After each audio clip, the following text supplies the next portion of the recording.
they're going to spend from December till March there with the Mandan, and they got along really well. The men, the expedition men and the Hidatsa and Mandan men would spend their days together. They would go fishing together. They would hunt together.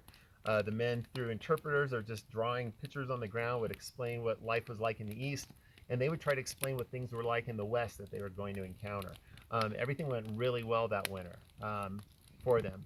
The On some nights, Lewis and Clark come to uh, would would come to their villages and dance for them. The whole party would do these dances, and they would play fiddles. And there was this one French guy that would dance on his hands, and York would get out there, and they always wanted York to dance, and they would give them presents for dancing.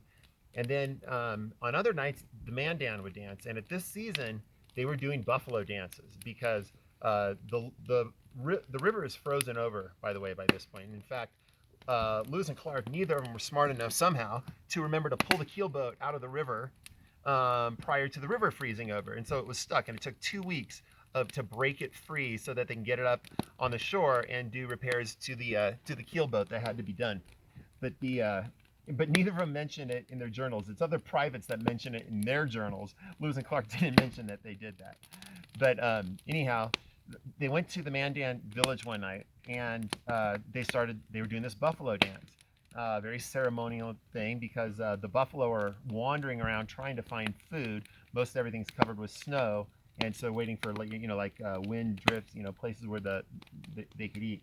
And so it's harder to find the buffalo. And they believe that this dance would bring the buffalo to them.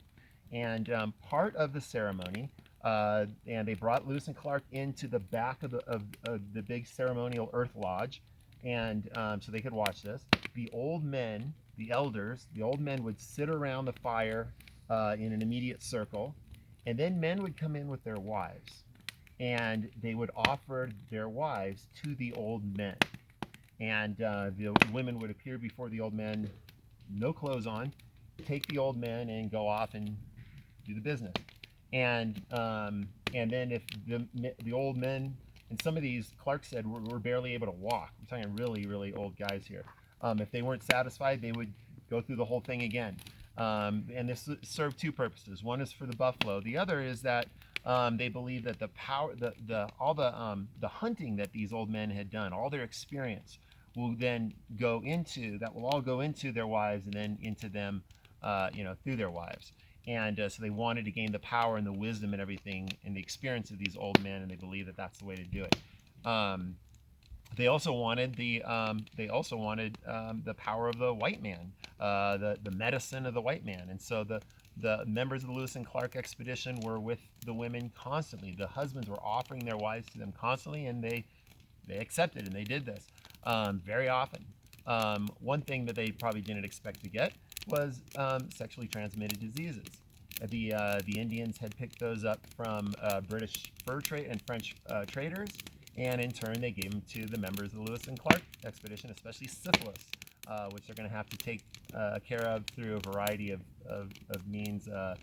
Dr. Rush's thunder clappers was one of the ideas, but a lot of the men had syphilis. All right.